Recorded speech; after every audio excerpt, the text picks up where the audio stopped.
My life story is that if you work hard, you can do miracles here. We are here because we got help. We didn't do it on our own. So our job is to pass it on to the next generation at the same time that you need to help others. When I sold my business, I shared my fortune with every employee in the company. I felt very strongly that without the people, we could not succeed in business. People made us successful. I always felt very strongly that those of us who have had the good fortune in this country, that we should give back to our origin, our country, which provided us free education and made everything possible.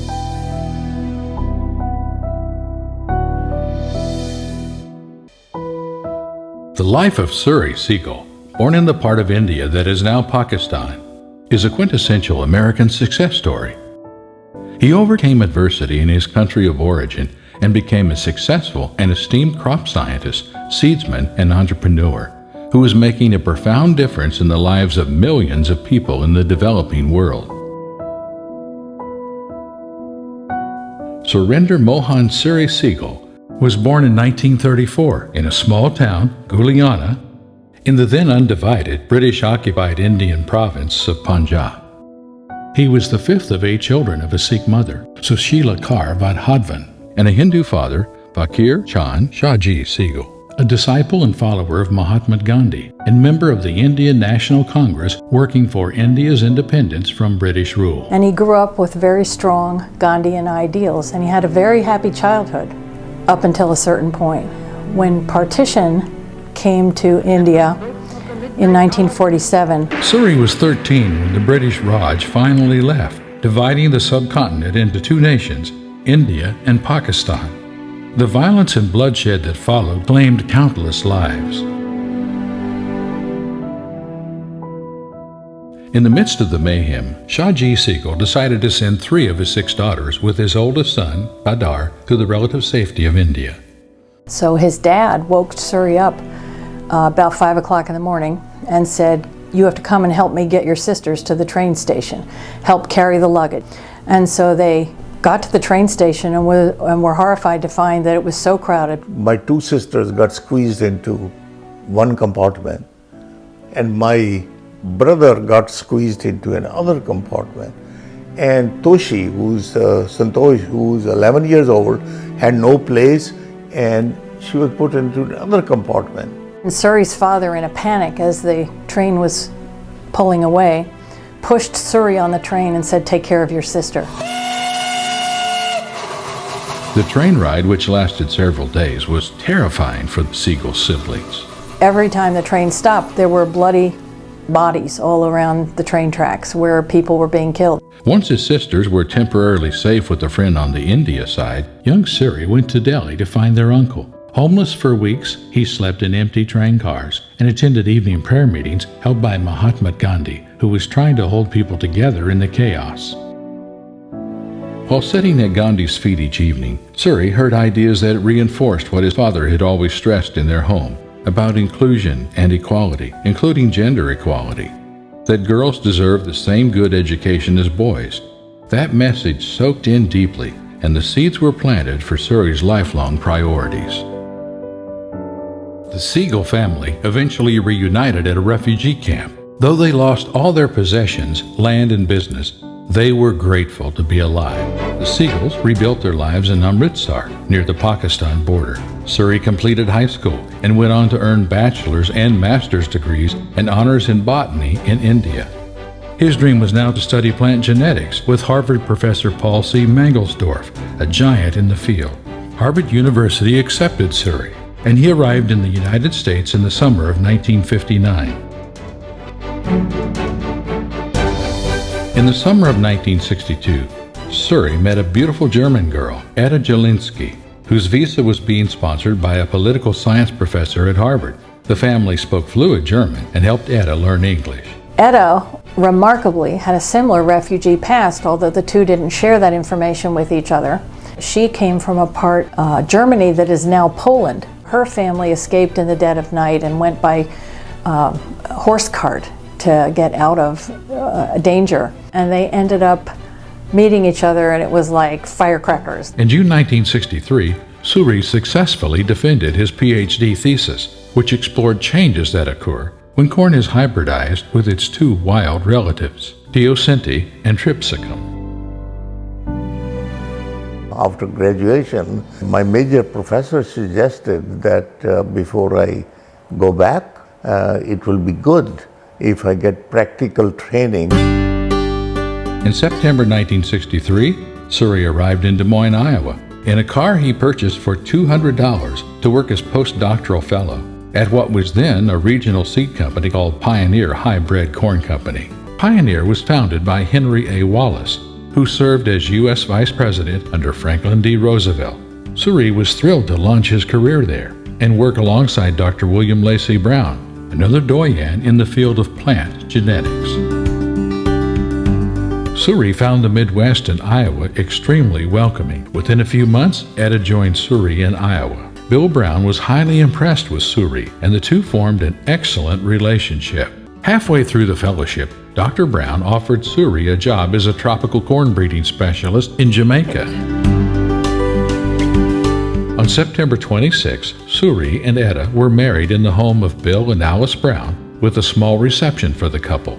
The next day, Suri and Etta left for Jamaica to pursue Dr. Brown's dream of developing a hybrid of corn maize adapted to the tropics. It takes normally 6-7 years to develop a new product, but tropical countries have an advantage because you can get two, sometimes you can get more than 2 crops per year. You are not limited to one crop. So the cycle goes quick. In 6 years, Suri turned what started as a research project into a profitable venture with 5 hybrids. Certainly we were also making money for the company, for the headquarters. It was a little eye-opener that there is a business possibility. So that's how the whole international business of Pioneer got started. Suri's bosses were impressed with what he did in Jamaica and now offered a big new assignment for him. I got in the mail a letter, would you be interested to come to Des Moines, return to Des Moines, and start the international program.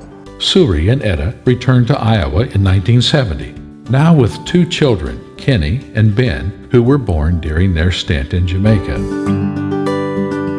Over 24 years, Suri built the Pioneer Overseas Corporation and helped make Pioneer Hybrid International a Fortune 500 company in the process. With his special brand of personality and strategic thinking and initiative, he started 100 separate businesses overseas. Bill Brown was greatly impressed with Suri's talent for creating new relationships and lucrative partnerships, and Suri appreciated Dr. Brown's leadership style. He would empower the people but never tell people what to do. That principle I followed throughout. Pioneer Overseas registered outstanding growth under Suri's leadership. By 1988, the company had more than 1,600 employees in 60 countries with 27 breeding stations. Soon after the retirement of Bill Brown, Suri left Pioneer and took a chief operating officer position with a company in Belgium on the cutting edge of new technologies. Then in 1989, Suri launched his own entrepreneurial career and set up 4 companies.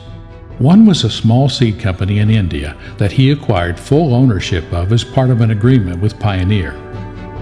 The company, ProAgro, focused on 4 crops: corn, millet, sorghum, and sunflower. By incorporating biotechnology and IT innovations to the Indian seed industry, ProAgro became the largest hybrid seed company in India. In 1998, after building ProAgro for 10 years, Suri and Etta received an offer from the German giant, now Bayer, that they couldn't refuse. When they received the multi-million for the sale of these companies, they shared the wealth with every single person that worked for the company. Years later, Suri did the same when he sold another seed business, Mizr High-Tech, which was based in Egypt. Suri and Etta decided to devote the bulk of the money they received from the sale of ProAgro to help the rural poor in Suri's country of origin. The Seghals are very low-key, so their American story is a modest one. Once they achieve success, they looked at who should benefit from their wealth. They view themselves as trustees, as stewards of the wealth that they made. They wanted to give it back to rural India because farmers had been such a part of his seed business, and his roots being in India, that seemed inappropriate. He really felt that this was the right time for him to move to the next stage in his life, is getting into philanthropy aspect, because I think that's always have been in his mind. Suri and Etta set up two foundations, one in the United States and the other in India, with the goal of making a positive difference in the lives of the rural poor in India. इस बार हमें Saigal foundation की तरफ से कुछ broccoli का बीज दिया उन्होंने, तो उन बीज को उगाया, तो हमने थोड़ी ट्रायल किया उसका, तो अच्छी जर्मिनेशन थी बीज की भी, और खारे पानी का बीज था ये, और हमने उसको लगाया खेत में, तो काफ़ी अच्छी पैदावार हुई उसकी, तो किसान को इससे बहुत फायदा होता। From the beginning, the Foundation's goals were to address the most pressing needs of India's poorest rural communities: food security, water security, and good governance, with a primary focus on the empowerment of women. He agreed with Kofi Annan that no rural development is possible without the empowerment of girls and women. हमारा गांव पिछड़े गांव में गिनती थी। जब से Sehgal foundation की टीम हमारे गांव में आई है, उन्होंने हमसे संपर्क किया गांव वालों से। उसके बाद में हमको हर एक सरकारी योजना के बारे में जानकारी मिलने लगी, और भी जो भी सरकारी योजनाएं जो भी आती हैं, हमारे अनाज नहीं मिलता था नए राशन कार्ड वालों को, हमसे बार बार सहगल फाउंडेशन की टीम ने आकर मीटिंग में हमें बताया, फिर हमारे सबको अनाज मिलने लग गया, पानी की व्यवस्था हो गई।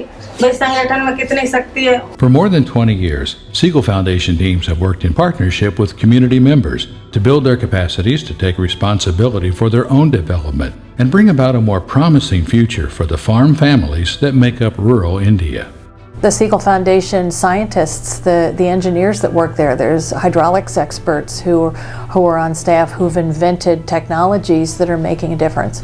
Schools are being transformed so that kids are learning digital literacy and life skills, and girls are coming back to school because they're making sure the schools have, the government schools have bathrooms for both boys and girls, which wasn't the case and isn't the case in most of the schools.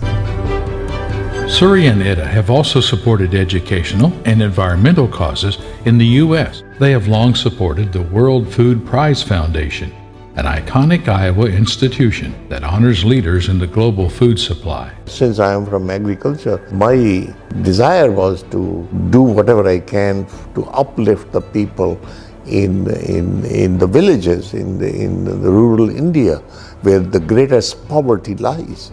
We always felt that we should do something for India. Suri always felt very strongly about that because he saw the need, obviously, and he felt that he got such a very good education there. Otherwise, nothing would have been possible for him in this country. We really saw the difference that we had made in the villages where they were growing our seed corn, where we worked with farmers. It was tremendous, the development that took place.